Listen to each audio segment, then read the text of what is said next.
देखो इसमें हम लोग पढ़ेंगे sir second law of thermodynamics. एक क्वेश्चन, दो क्वेश्चन आएगा इसे, सेकेंड लॉ ऑफ थर्मोडायनेमिक्स।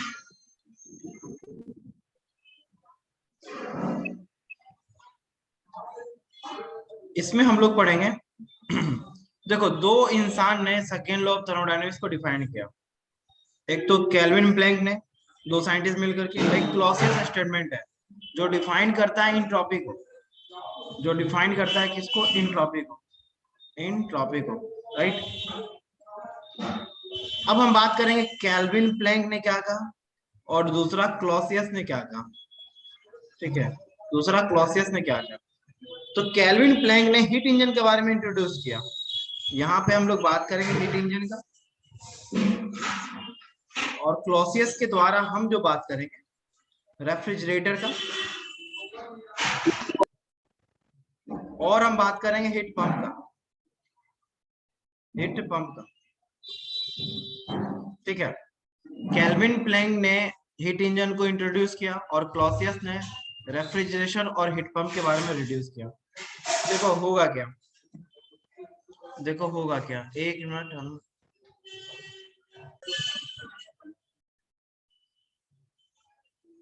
देखो केल्विन प्लैंक ने क्या कहा। देखो अभी क्या है कि जब हम मोटरसाइकिल चलाते हैं तो सोर्स क्या है मोटरसाइकिल चलाने का, अंबर सोर्स क्या है, पेट्रोल।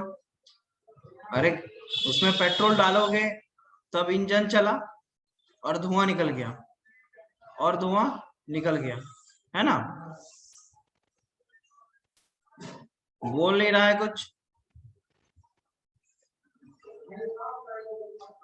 सर तो हमें सोर्स और सिंक के बारे में जानना है।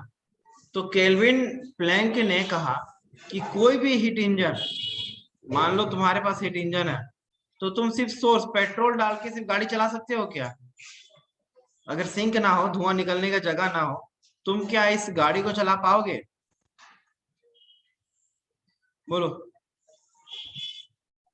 नहीं सर। अगर सिंक ना हो, जो पीछे से जो निकलता है धुआं, वो ना हो, तो क्या तुम्हारा मोटरसाइकिल चलेगा। नहीं हम्म? नहीं नहीं सर। नहीं चलेगा ना, बिल्कुल नहीं चलेगा, वो इम्पॉसिबल है।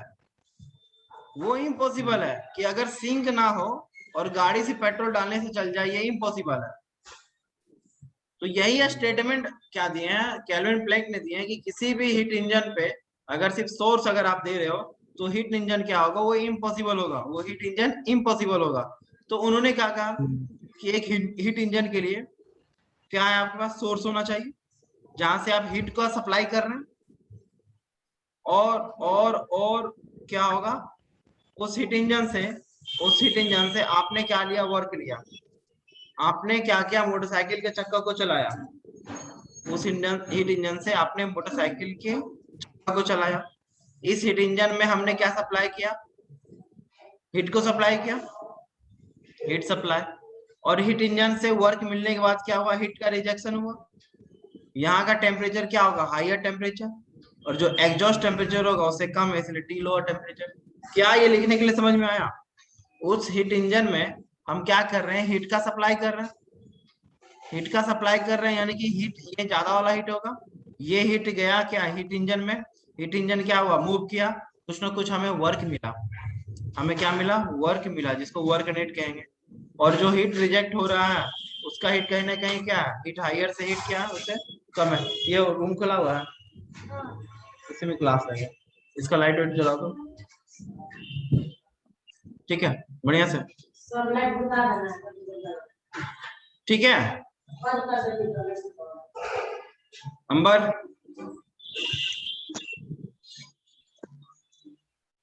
देखो तो इफिशियंसी बराबर क्या होता है, अगर हीट इंजन का इफिशियंसी अगर हम बात करें तो इफिशियंसी का फॉर्मूला क्या होता है, network by heat supply, network divide by heat supply. ये प्रूव करने के लिए आएगा अंबर, second law of thermodynamics according to the Kelvin Planck, या हीट इंजन डायरेक्ट बोल देगा। तो ये ग्राफ बनाना पड़ेगा और ग्राफ के बाद ये आपको लिखना पड़ेगा कि एफिशिएंसी ऑफ हीट इंजन बराबर क्या होता है, net work done by heat supply. देखो 12 क्लास में तुम करंट पढ़ा होगा, करंट चैप्टर पढ़ा होगा, वहां देखो एक इनकमिंग करंट आ रहा है I1, ये क्या है आउटगोइंग करंट I2 है, और ये क्या आउटगोइंग करंट I3 है। तो according to the KCL Kirchhoff current law में क्या बोलते हैं, इनकमिंग करंट बराबर आउटगोइंग करंट, इनकमिंग करंट बराबर जो होता है वो होता है आउटगोइंग करंट, राइट ना। तो इनकमिंग करंट क्या है, सम ऑफ सबका सम ऑफ, तो इनकमिंग करंट तो ओनली I1 है, और आउटगोइंग यहाँ से क्या है, तो I2 है, और I3 भी आउटगोइंग है, तो I2 प्लस I3 लिख सकते हैं। तो उसी प्रकार तुम देखो ये हीट इंजन को, अगर ये हीट इंजन है तो हीट इंजन पे इनकमिंग क्या है, हीट एडिशन का इनकमिंग है, आउटगोइंग क्या हो रहा है, तो वर्क डन का भी आउटगोइंग हो रहा है और हीट रिजेक्शन का भी आउटगोइंग हो रहा है, राइट ना। तो इनकमिंग यानी कि QS बराबर लिख सकते हैं वर्क नेट प्लस Q लिख सकते हैं। अच्छा Q सप्लाई को Q हायर भी आप लिख सकते हैं, और Q रिजेक्शन को Q लोअर भी आप लिख सकते हैं। तो यहां से जो मेरा वर्क नेट आ रहा है वो क्या आ रहा है, Q supply minus Q rejection, Q supply minus Q rejection. हम क्या करते हैं, जो इक्वेशन नंबर 1 माने हैं, दिस इज इक्वेशन नंबर 1, इसका वैल्यू हम यहाँ पे पुट कर देते हैं। तो एफिशिएंसी ऑफ हीट इंजन बराबर वर्क नेट, तो वर्क नेट क्या है, Q supply minus Q rejection divide by Q supply. तो इसको हम लिख सकते हैं Q supply by Q supply minus Q rejection by Q supply, that means 1 minus Q rejection बटा Q सप्लाई। तो this is efficiency of heat engine, this is efficiency of heat engine 1 minus Q rejection by Q supply आप लिख दो, तो ये आपका निकल जा रहा है हीट इंजन का एफिशिएंसी। और सिमिलरली में Q सप्लाई को आप लिख सकते हो Q हायर, और Q रिजेक्शन को लिख सकते हैं Q लोअर। तो अगर उस फॉर्म में अगर हमको लिखना है तो हम 1 minus Q rejection is a Q lower, Q addition is a Q higher. तो जिस टर्म में भी दिया रहा आप इसको लिख सकते हैं, जिस टर्म में दिया रहा आप इसको लिख सकते हो। अब मान लो टेम्परेचर के टर्म में पूछ दिया, आइडियल के टर्म में पूछ दिया, ठीक है, तो कोई नहीं, तो हीट इंजन का जो एफिशिएंसी है हमें पता है वर्क नेट बाय क्या, Q सप्लाई, और यहां से हमने निकाला 1 minus Q rejection by Q supply, या हम लोग लिख सकते हैं 1 minus Q lower by Q higher. तो देखो अगर हम आइडियल केस में बात करें, अगर हमें टेम्परेचर के टर्म में निकालना है तो क्या होगा, देखो जैसे जैसे हिट लिखे थे, हिट में क्या लिखे थे, Q supply minus Q rejection, that means Q higher minus Q lower divide by Q supply, that means Q higher यानी कि T हायर। तो टेम्परेचर के टर्म में हम लिख सकते हैं T higher minus T lower divide by T higher. तो यहाँ भी हो जाएगा 1 minus T lower by T higher. तो हीट इंजन का एफिशिएंसी अगर आप टेम्परेचर के टर्म में लिखोगे तो 1 minus T lower by T higher. बहुत ही फेमस फॉर्मूला है, आप इसको याद रखें। तो ये था कहीं ना कहीं हीट इंजन का। तो हीट इंजन के बारे में डिस्कस किन्होंने किया, तो केल्विन प्लैंक ने किया, ठीक है। यहाँ पे तुम क्या करोगे, डायग्राम बनाओगे हीट इंजन का, this is a heat engine, T higher, Q higher लिखो या Q सप्लाई लिखो, यहाँ से क्या निकल रहा है Q लोअर या Q रिजेक्शन, और ये तुम्हारा T लोअर है, यहाँ से हमको क्या मिल रहा है, वर्क मिल रहा है। तो यहाँ के लिए जो मेरा फॉर्मूला आया हीट इंजन के लिए, एक तो हम जानते हैं work net by Q supply करोगे, दूसरा फॉर्मूला आप लिखोगे क्या हीट इंजन का 1 minus Q rejection by Q supply, या आप लिखोगे heat engine 1 minus Q lower by Q higher. Temperature के टर्म में भी क्या लिखोगे 1 minus T lower by T higher, right ना? बोलो।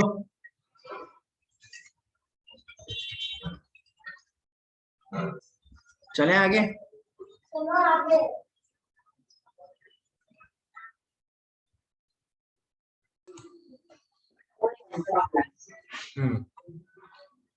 अब हम बात कर रहे हैं रेफ्रिजरेशन का, ठीक है? अब हम बात करेंगे तो रेफ्रिजरेशन के बारे में किन्होंने बताया? क्लॉसियस ने बताया, ठीक है? क्लॉसियस ने बताया। अब ये क्या बोलते हैं? ये बोलते हैं कि अगर मान लीजिए अगर आप रेफ्रिजरेशन बनाना है तो रेफ्रिजरेशन का वर्क क्या है? रेफ्रिजरेशन का वर्क क्या है? अंबर, घर में फ्रिज है, क्या काम करते हो? ठंडा रखने का काम है, हाँ ठंडा रखना है। बोलो। हाँ हाँ सर, म्यूट किए हुए थे भाई। हाँ ठीक है, ठंडा जब रखना है तो आप क्या करते हो? लाइन से इसको वर्क देते हो। हम वर्क देते हैं हाँ जबकि हीट इंजन से वर्क लेते हैं। और मेरा मकसद है ये कि उसको ठंडा रखना है, यानी कि उसका टेम्परेचर को टी लोअर रखना है, और उस फ्रीज के अंदर जो भी हीट है उसको निकालना है। उस फ्रीज के अंदर जो भी हीट है उसको क्या करना है? निकालना है। और क्या करना है? रिजेक्ट कर देना है। कहाँ? ऊपर, जिसका टेम्परेचर क्या होगा? हाई है। रेफ्रिजरेशन का मेरा वर्क क्या है? हमको ठंडा रखना है। मेन मकसद मेरा क्या है? उसको ठंडा रखना है।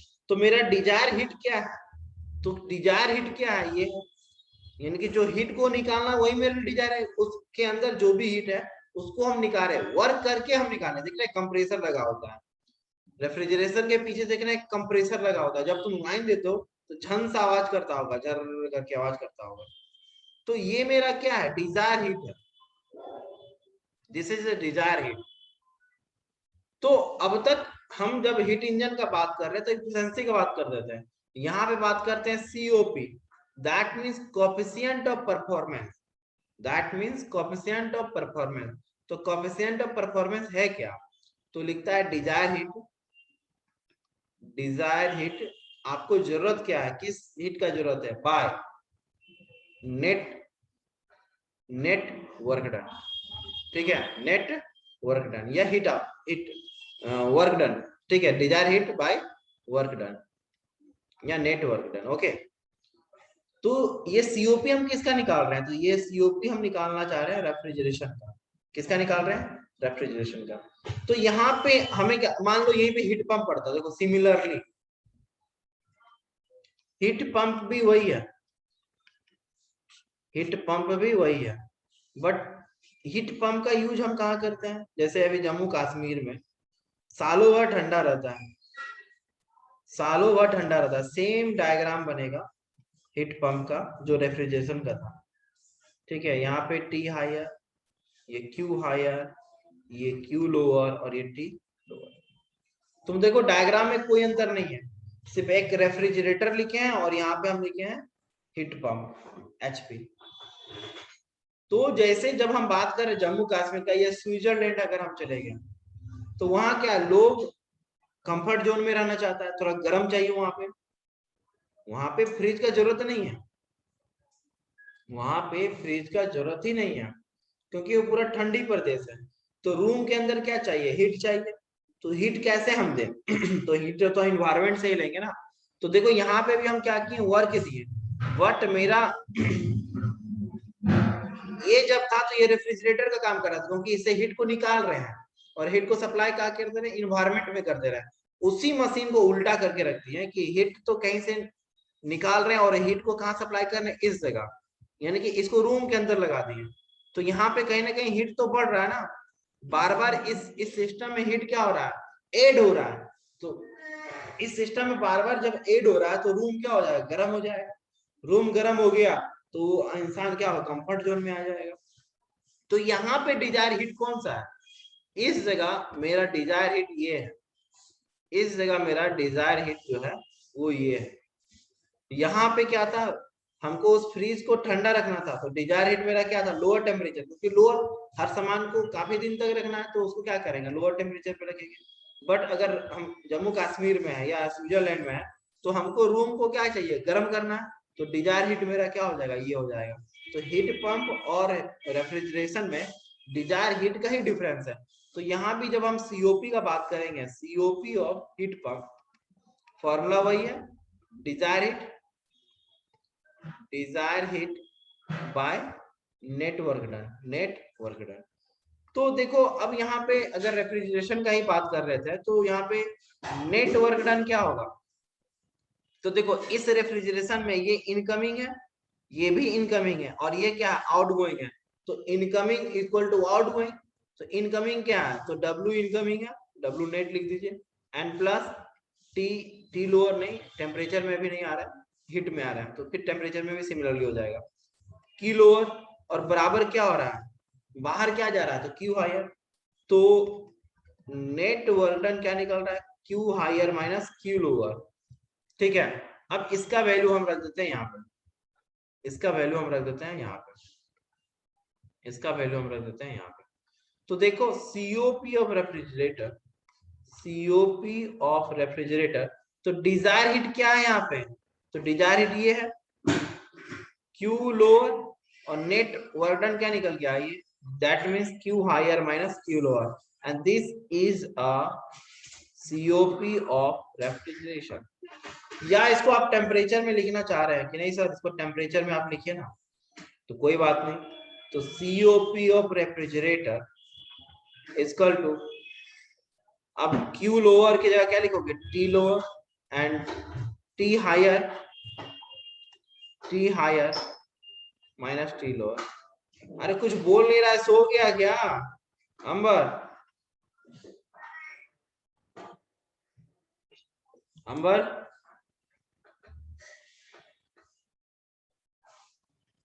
कुछ आवाज नहीं आ रहा, सो गया क्या?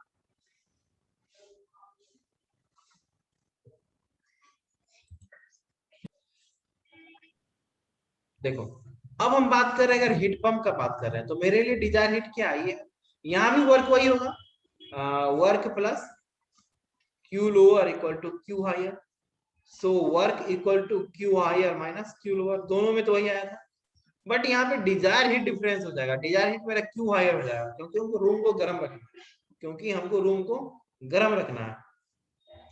तो यहाँ पे जो मेरा सीओपी होगा, यहाँ पे जो मेरा सीओपी होगा हीट पंप का, वो क्या होगा, तो डिजायर हीट क्या है, तो सर Q हायर है, जबकि रेफ्रिजरेशन में Q लोअर होता था, एंड नेट वर्क मेरा क्या निकला, तो Q higher minus Q lower, and this is a COP of heat pump. अगर टेम्परेचर में बात करें तो सीओपी ऑफ हीट पंप का क्या होगा, T higher by Q higher, sorry temperature में लेना, हमें टेम्परेचर बात करना, तो T higher minus T lower. अब एक रिलेशन आता है कि अगर हम बताएं कि COP of refrigeration, COP of heat pump plus कर दो सीओपी ऑफ रेफ्रिजरेशन, ये क्वेश्चन आएगा, पूछ देगा relation between COP of heat pump and relation between COP of refrigeration, क्या आएगा, दोनों के बीच रिलेशन क्या है? आवाज नहीं आ रहा है, अभी भी आवाज नहीं आ रहा है, धीरे आ रहा है सर, पूरा रूम में तो हम ही अकेले हैं। अभी देखो, देखो एक बार फिर से करते, अभी आवाज जा रहा है सर मतलब अभी ठीक आ रहा था, अभी 2 मिनट से धीरे आ रहा है एकदम। अच्छा, क्यों धीरे जा रहा है, बाकी सब चीज तो ठीक है, चलो ठीक है। तो देखो ये रिलेशन एग्जाम में पूछता है, ठीक है, तो रिलेशन बिटवीन किसके है, सीओपी ऑफ हीट पंप और सीओपी ऑफ रेफ्रिजरेशन। तो सीओपी हीट पंप में क्या आया था, तो वहां पे डिजायर हीट था Q higher divide by Q higher minus Q lower, and plus COP of refrigeration, देखो तो क्या था वहां पे, हमको ठंडा रखना था, तो Q lower divide by Q higher minus Q lower. LCM ले लीजिए, एलसीएम क्या होगा, Q higher minus Q lower, ऊपर भी क्या हो गया Q हायर, बोलो अब ये रिलेशन में प्लस ना लेकर के अगर हम माइनस ले लें, प्लस ना लेकर के माइनस ले लेते हैं, चलो प्लस ना लेकर के हम दोनों के बीच माइनस ले लेते हैं, एक रिलेशन आ जाएगा यार। प्लस ना लेकर के हम माइनस कर देते हैं, ठीक है, प्लस ना लेकर के हम यहाँ पे क्या करते हैं, माइनस कर देते हैं, ज्यादा अच्छा रहेगा। माइनस कर दिए, घटा दिए, तो यहाँ तक क्यू लोअर हो गया। क्या ये दोनों सेम है? क्या ये 1 हो जाएगा? अरे क्या ये 1 हो जाएगा? तो हम बोल सकते हैं कि COP of heat pump minus COP of refrigeration बराबर 1, या हम इसको ऐसे भी लिख सकते हैं कि सीओपी ऑफ हीट पंप जो आएगा, सीओपी ऑफ हीट पंप हमेशा always 1 plus COP of refrigeration होता है। देखा होगा तुमने, बहुत फेमस फॉर्मूला है ये, आज प्रूव कर दिया हमने, आज प्रूव कर दिया, यही तो एग्जाम में आता है प्रूव करने के लिए कि relation between COP of heat pump and refrigeration. और इससे तुमको क्या पता चल रहा है कि सीओपी ऑफ हीट पंप हमेशा होगा 1 से बड़ा। देखो 1 प्लस सीओपी रेफ्रिजरेशन है, तो हमेशा सीओपी ऑफ हीट पंप जो होगा वो क्या होगा, हमेशा बड़ा होगा, कितना, 1 से ज्यादा होगा। समझ पा रहा है? तो हम लोग अब तक जितना भी फॉर्मूला पढ़े उसको एक जगह कर रहे हैं, सम एंड नटसेल में, सम एंड नटसेल में। तो देखो क्या क्या फॉर्मूला पढ़े। सबसे पहले पढ़े हीट पंप, हीट इंजन पढ़े, हीट इंजन पढ़े। यहाँ पे एफिशिएंसी क्या निकाले आप, यहाँ पे हीट इंजन का एफिशिएंसी क्या निकाले, तो 1 minus T lower by T higher, एक तो ये आपने निकाला। और एक फॉर्मूला क्या निकाला, अगर ये हीट इमेटर में हो, Q lower by Q higher, ठीक है, या इस फॉर्म में भी लिखा रहता, heat engine equal to 1 minus Q rejection by Q supply. तो तीनों तरीका से देख लिया। यहाँ पे क्यू रिजेक्शन को ही हम लोग क्यू लोअर बोलते हैं और क्यू सप्लाई को क्या बोलते हैं, क्यू, ठीक है। तो हीट इंजन क्लियर है। दूसरा हम लोग क्या पढ़े, दूसरा हम लोग पढ़े रेफ्रिजरेटर, राइट। दूसरा हम लोग पढ़े रेफ्रिजरेशन। तो रेफ्रिजरेशन में क्या किए थे, सीओपी निकाले थे, सीओपी ऑफ रेफ्रिजरेशन, ठीक है। तो यहाँ पे क्या था सर, तो यहाँ क्यू लोअर, डिजायरेट मेरा क्यू लोअर था, divide by Q higher minus Q lower. और अनदर फॉर्मूला क्या आएगा, सीओपी अगर टेम्परेचर के टर्म में अगर हम बात करें किसका, रेफ्रिजरेशन का, तो T lower divide by T higher minus T lower. अरे ठीक है,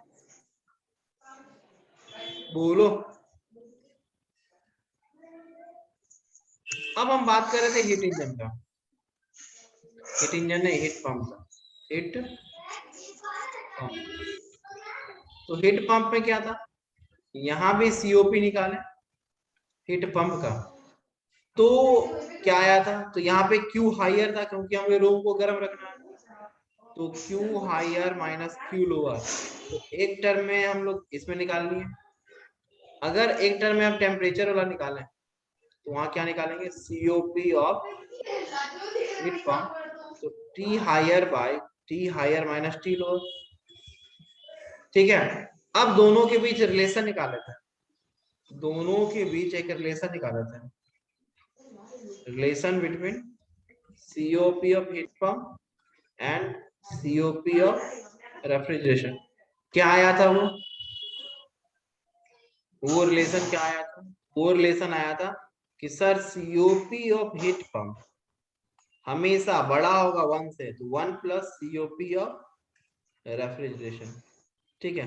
और एक रिलेशन हम लोग लाएंगे हीट पंप और हीट इंजन का, हीट इंजन का और हीट पंप का एक रिलेशन लाना है, हीट पंप और हीट इंजन का रिलेशन लाना है। तो हीट इंजन का फॉर्मूला ये है, हीट इंजन का फॉर्मूला ये है, और हीट पंप का फॉर्मूला ये है, टेम्परेचर वाला यूज कर लो।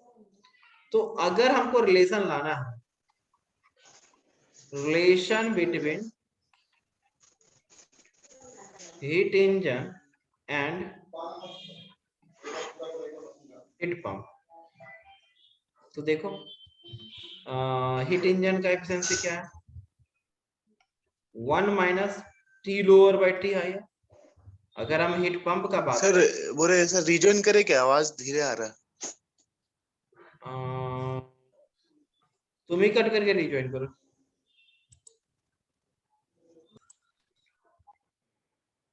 तो हीट इंजन का सीओपी क्या आ रहा था, तो COP of heat engine equal to क्या था, टी हायर बटा T higher minus T lower.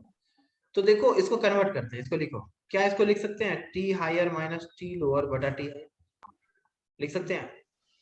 क्या हम इसको फिर ऐसा भी लिख सकते हैं, 1 बटा T higher divide by T higher minus T lower, बोलिए बराबर। अब देखो ये किसके बराबर है, क्या ये इसके बराबर है, तो हाँ सर ये इसके बराबर है। तो क्या हम लिख सकते हैं 1 बटा सीओपी ऑफ हीट पंप, और ये किसके बराबर है, ये किसके बराबर है, ये हीट इंजन के बराबर है, यानी कि एफिशिएंसी ऑफ हीट।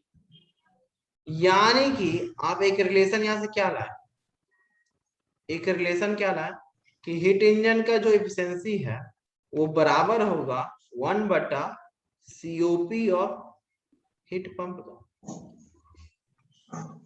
ये बहुत ही फेमस फॉर्मूला, इस पे न्यूमेरिकल आता है।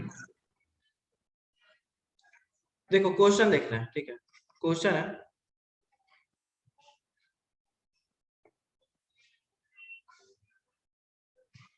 अब फॉर्मूला अगर याद है तो तुम तुरंत बना के चले आओगे, तुरंत बना के चले आओगे, ठीक है। टी हायर दे दिया है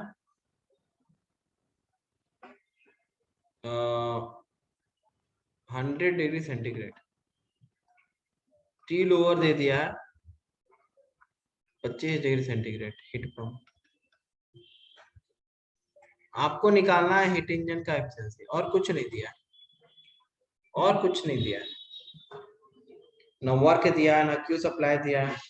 तो हमें पता है, देखो यहाँ दिया है डिग्री सेंटीग्रेड में, सबसे पहले तो यहाँ गलती करोगे, क्या करोगे लोग, क्या करते हैं, बस हीट इंजन का efficiency 1 minus T lower by T higher, तो टी लोअर तुम लिख दोगे 1 माइनस 25 बटा 100, तो 1 बटा 4, 4 माइनस 1 बटा 4 यानी 3 बटा 4, ये कर दोगे और गलत हो जाएगा, एक नंबर नहीं मिलेगा, एक नंबर नहीं मिलेगा।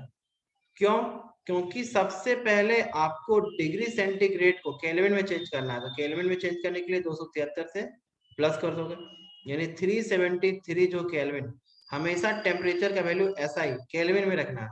तो टी लोअर भी कितना है, तो 25 प्लस 273 करोगे, तो 5 3 8 9 2 298 केल्विन, 298 केल्विन। तो तुम्हारा अब जो एफिशिएंसी आएगा वो तुम्हारा आंसर होगा heat engine 1 minus T lower by T higher. तो 1 माइनस टी लोअर क्या है, 298 बाय टी हायर क्या है, तो 373। सॉल्व करो, सॉल्व करो, तो क्या लिखोगे, 373 माइनस 298 बाय 373, 373 राइट। तो क्या है 373 माइनस 298 आ जाएगा ये 75, 75 डिवाइड बाय 373, 373। तो देखो ये आ रहा है कितना, आ रहा है 20 पॉइंट समथिंग, सॉरी 20%, ठीक है, 0.20 समथिंग आ रहा है, 100 से मल्टीपल करेंगे, यानी इस हीट इंजन का एफिशिएंसी कितना है, मात्र 20% है, मात्र कितना है, 20% है, ठीक है। नेक्स्ट चले, मान लो रेफ्रिजरेशन का क्वेश्चन पूछ देगा, रेफ्रिजरेशन पूछ देगा, तो रेफ्रिजरेशन में कहीं ना कहीं हम लोग क्या देते हैं, वर्क देते हैं, ये क्या है रेफ्रिजरेशन। तो रेफ्रिजरेशन में मान लो यहाँ पे -5 डिग्री सेंटीग्रेड दिया है और ऊपर 28 डिग्री पे क्या कर रहा है, हीट का रिजेक्ट कर रहा है, ठीक, क्यू लोअर क्यू हायर, ये दिया टेम्परेचर हायर और ये तुम्हारा हो गया टेम्परेचर लोअर। तो जो रेफ्रिजरेशन है तो टेम्परेचर लोअर मेरा क्या मेन है, तो सीओपी ऑफ रेफ्रिजरेशन क्या होता है, तो यहाँ लिखोगे T lower by T higher minus T lower. तो देखो अब 5 डिग्री सेंटीग्रेड है तो इसको किस में कन्वर्ट करना पड़ेगा, केल्विन में। तो टी लोअर जो है -5 प्लस 273 करोगे, 273 में कितना 268 केल्विन हो जाएगा। 28 डिग्री है तो 28 प्लस 273, तो ये कितना हो जाएगा 8 3 11 7 8 9 1 10 301 केल्विन। यानी कि टी लोअर कितना है 268 डिवाइड बाय 310 माइनस 268, राइट ना। 310 में से हम 268 घटा दे रहे हैं तो ये आ जा रहा है 42, ये आ जा रहा है 42, यानी कि सीओपी ऑफ रेफ्रिजरेशन कितना आ गया तो 42। बट अगर हम इसी क्वेश्चन में, अगर इसी क्वेश्चन को रेफ्रिजरेशन ना हो कि ये हीट पंप हो गया, तो डिजायर हीट मेरा क्या हो गया, ये हो गया, डिजायर हीट मेरा ये हो गया। तो उस टर्म में अगर हमको निकालना है सीओपी ऑफ हीट पंप, तो कुछ नहीं, ऊपर में टी हायर होगा, नीचे तो वही है T higher minus T lower. तो टी हायर यहाँ क्या है 301 एंड डिवाइड बाय 310 कर दिए जी, यहाँ पे 301 ही करना था, देख लेना, ठीक है। तो 301 माइनस 268, तो जो आएगा वो तुम्हारा क्या आ जाएगा, आंसर आएगा। तो तुम्हें ये ध्यान रखना है कि मेरा डिजायर हीट पंप के लिए क्या है और डिजायर हीट में मेरे रेफ्रिजरेशन के लिए क्या है, ये आपको समझना होगा, ठीक है। अरे बोलो सर हाँ करेंगे इसको, ठीक है। इस टेम्परेचर स्केल को हम लोग कैसे करेंगे, तो देखो तीनों का डिफरेंस निकालते हैं, ठीक है। कैसे करेंगे, 100 minus degree centigrade divide by 100 minus 0 degree, क्या किया 100 को इससे घटाए फिर 100 को इससे घटाए। सिमिलरली इसमें वही करेंगे, 212 माइनस फ़ारेनहाइट बटा 212 माइनस 32, इसको इससे घटाएं फिर इसको इससे घटाएं। तीनों एक जैसा तुम कर सकते हो रिलेशन लाने के लिए, 373 माइनस केल्विन बट्टा 373 माइनस 273, राइट। सॉल्व करो, सॉल्व करो इसको, तो क्या आ जाएगा 100 माइनस डिग्री सेंटीग्रेड बाय 100 बराबर 212 माइनस फ़ारेनहाइट बट्टा 180, देख लेना करके यही होगा 373 माइनस केल्विन बटा 100। क्या क्या कट रहा है, तो सर 0 0 तो पहले काट दीजिए, फिर 5 दूना 10 कट रहा है, 9 दूनी 18 और 5 दूनी 10 कट रहा है, बचा क्या, तो सर बचा 100 minus degree centigrade by divide by 5, 212 minus Fahrenheit by 9 और बचा 373 माइनस केल्विन बटा 5। तो एक तो रिलेशन ये आ गया, दूसरा रिलेशन इसमें क्या लाना, और सॉल्व करते हैं, इसको इसके साथ सॉल्व करो, फिर इसको इसके साथ सॉल्व करो, फिर इसको इसके साथ सॉल्व करो, तो 3 रिलेशन यहाँ आएगा। जैसे डिग्री सेंटीग्रेड को हम क्या कर रहे थे, केल्विन में चेंज कर रहे थे, तो डिग्री सेंटीग्रेड ये है और ये एक दूसरे के बराबर है, तो अगर ये बराबर है तो 100 degree minus degree centigrade by 5 बराबर 373 minus kelvin bye 5।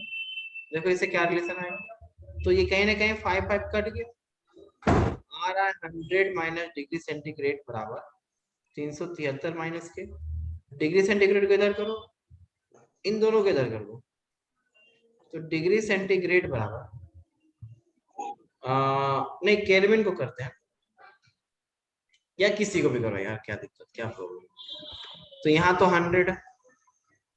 100 minus 373 plus के, ठीक है, तो ये हो गया माइनस 273 प्लस के।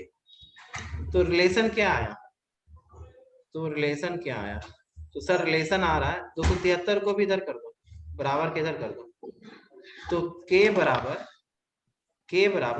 डिग्री सेंटीग्रेड को लिखिए और प्लस कितना कर देना 273, तो वो किस में कन्वर्ट हो जाएगा, केल्विन में। तो ये सब रिलेशन आपको एग्जाम में लिखना है कि हाउ टू प्रूव इट, कैसे हम इसको प्रूव कर सकते हैं। तो केल्विन को कन्वर्ट करने के लिए डिग्री सेंटीग्रेड को कन्वर्ट करने के लिए केल्विन में करनी है। मान लो दिया हुआ है 40 डिग्री सेंटीग्रेड, इसको करना है केल्विन में, तो केल्विन बराबर होता है जो डिग्री सेंटीग्रेड दिया है उसकी जगह रखिए 40 और प्लस 273 कर दीजिए, तो जो आएगा वो आपका क्या हो जाएगा, आंसर हो जाएगा। तो ये टेम्परेचर स्केल है, आपको एक दूसरे से रिलेट करके रिलेशन निकालना होता है, ठीक है, एक दूसरे से रिलेट करके आपको रिलेशन निकालना होता है, मान लीजिए, ठीक है।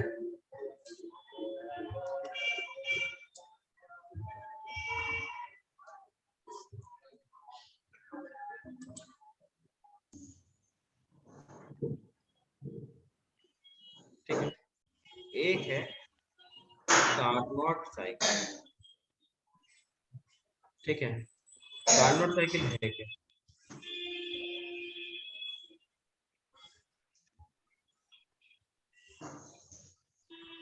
This is Carnot cycle.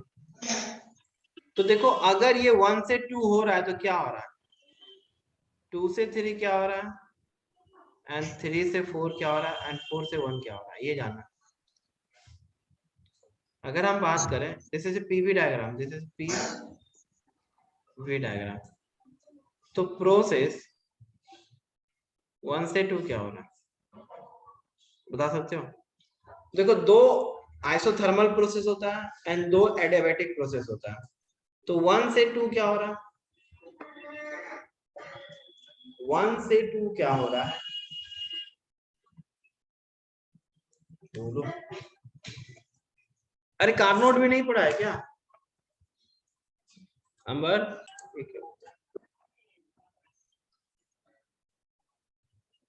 ठीक है, प्रोसेस 1 से 2 क्या हो रहा है, आइसोथर्मल हीट रिजेक्शन, यहाँ से हीट का रिजेक्शन हो रहा है। 2 से 3 क्या हो रहा है, 2 से 3 क्या हो रहा है, तो 2 से 3 हमारा हो रहा है रिवर्सिबल एडियाबैटिक कंप्रेशन, कंप्रेस कर रहे हैं। 3 से 4 फिर क्या करें, यहाँ से हीट का ऐड हो रहा है, तो आइसोथर्मल हीट एडिशन। तो बताइए प्रोसेस 4 to 1 क्या हो रहा होगा, तो रिवर्सिबल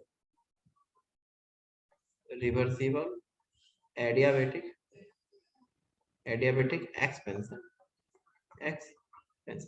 तो ये कार्नोट साइकिल पूछेगा ना, तो ये डायग्राम बनाकर ये आपको लिखना होगा कि कौन सा कौन प्रोसेस है, कौन सा कौन प्रोसेस, ठीक है। और हमेशा कार्नोट साइकिल का जो एफिशिएंसी होगा रिवर्सिबल, वो हमेशा ग्रेटर होगा इरिवर्सिबल प्रोसेस, ठीक है। रिवर्सिबल है पूरा आइडिया। अरे ठीक है, बोलिए। जैसे जैसे इलेक्ट्रिकल वर्क बोल रहा है यहाँ पे, क्या बोल रहा है, इलेक्ट्रिकल वर्क,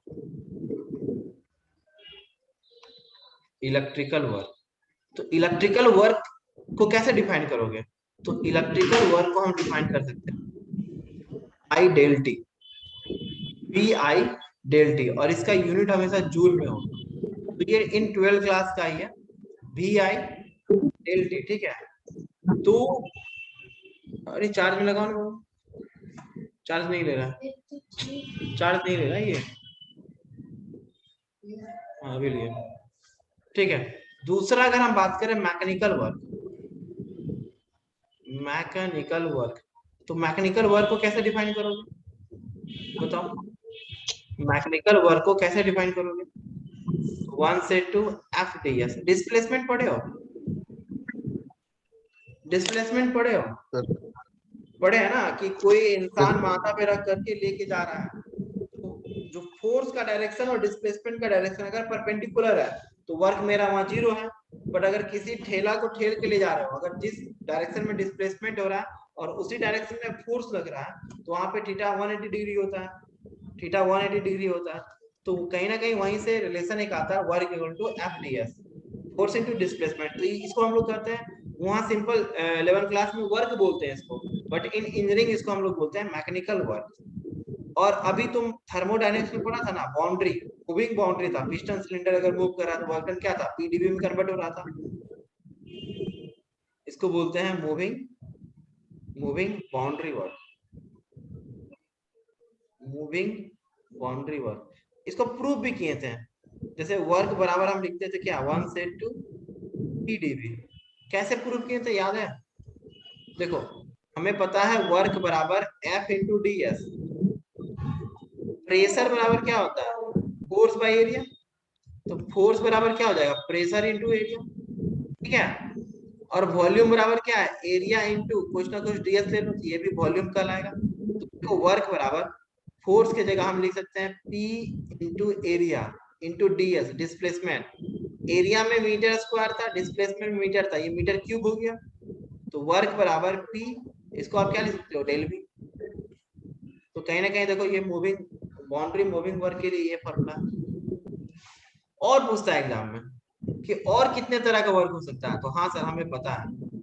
चौथा में ग्रेविटेशनल वर्क भी हम जानते हैं, ग्रेविटेशनल वर्क भी हमें पता है। ग्रेविटेशनल वर्क क्या है, तो बस जी लगा देना, 1 से 2 Fg into dz, this is gravitational. F बराबर क्या होता है mg, क्योंकि ग्रेविटेशनल का बात कर रहे थे, mg बाहर निकाल लो, z1 से z2 तक इंटीग्रेट कर दो, ठीक है। ये आपको लिखना होगा, इतना तो लिखना होगा, ठीक है।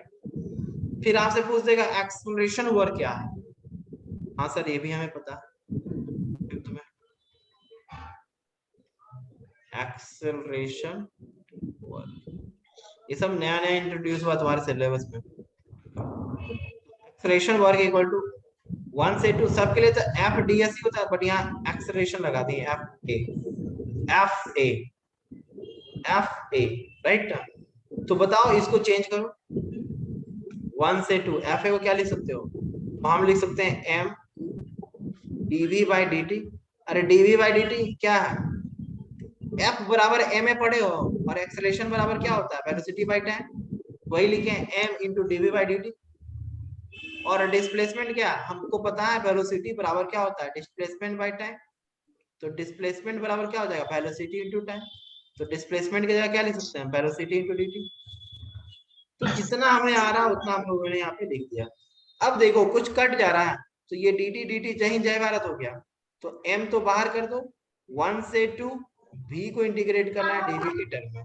तो ये तुम्हारा निकल गया एक्सेलरेशन वर्क, ये तुम्हारा निकल गया एक्सेलरेशन वर्क, ये तुम्हारा निकल गया।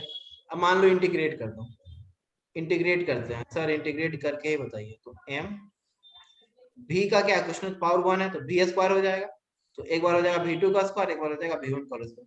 तो this is known as acceleration, ठीक है। और हाफ भी आ जाएगा, क्योंकि इंटीग्रेशन x dx का क्या होगा, तो क्वेश्चन पावर 1 है, x 1 + 1 बटा 1 + 1, तो ये 2 भी तो आएगा। अनदर देख रहे हैं, अनदर देख रहे हैं, सॉफ्ट वर्क होता है, क्या होता है, सॉफ्ट वर्क। तो सॉफ्ट वर्क क्या है, सॉफ्ट वर्क क्या है, तो F into S, force into distance. तो यहाँ पे F क्या है, तो यहाँ पे F है 2 पाई r into n/60 into t/r, यानी कि हम इसको ऐसा भी लिख सकते हैं 2 पाई nt/60, और इसका यूनिट होगा वाट, इसका यूनिट होगा वाट। और एक लास्ट वन है स्प्रिंग वर्क, एक लास्ट है स्प्रिंग, जहां पे स्टिफनेस आता है, जहां पे स्टिफनेस आता है, तो वर्क स्प्रिंग बराबर हम लिख सकते हैं k इंटीग्रेशन x1 से x2 x dx। यहाँ भी ये भी लिख सकते हो हाफ k इंटीग्रेट कर दो x2 का होल स्क्वायर माइनस x1 का होल स्क्वायर। तो ये तुम्हारा आ गया स्प्रिंग का वर्क, ठीक है। तो जो तुम्हारा सिलेबस है हम लोग वहां एक बार फिर से जा रहे हैं, बाद में बता दीजिएगा सर वो। अरे सुन लो, इंथाल्पी जो होता है ना, इंथाल्पी, इंथाल्पी को जनरली एस से लिखते हैं। तो इंथाल्पी है क्या, तो enthalpy is defined as the sum of internal energy and the product of pressure and volume। जैसे इंथाल्पी बराबर क्या लिखेंगे, इंटरनल एनर्जी U हो गया, और प्रोडक्ट क्या होगा P इंटू बी। ये डिफिनेशन बहुत बार पूछता है यार, हम लोग एग्जाम में भी बार बार ये पूछता था व्हाट इज एंथैल्पी? तो enthalpy is defined as the sum of internal energy and the product of pressure and volume. ठीक है, अब ये इंटरनल एनर्जी में कौन कौन सा एनर्जी, सारा जितना all form of energy is known as internal energy, जैसे काइनेटिक एनर्जी होगा, पोटेंशियल एनर्जी होगा, राइट ना, जितने तरह का होगा वो ऑल फॉर्म ऑफ एनर्जी क्या होगा, इसमें हम लोग लिख सकते हैं। तो यही टॉपिक छुटा हुआ था, एंथैल्पी क्या, अब स्पेसिफिक लगाना है तो हम बताए थे इस H को अगर हम मास से डिवाइड कर दें तो वो स्मॉल h में हो जाएगा, तो वो कहलाएगा स्पेसिफिक एंथैल्पी, जो कि होता है इंटेंसिव प्रॉपर्टी। अगर किसी चीज में स्पेसिफिक लग गया तो वो कहलाएगा क्या, इंटेंसिव प्रॉपर्टी, जबकि एंथैल्पी जो है वो एक्सटेंसिव प्रॉपर्टी है। ठीक है,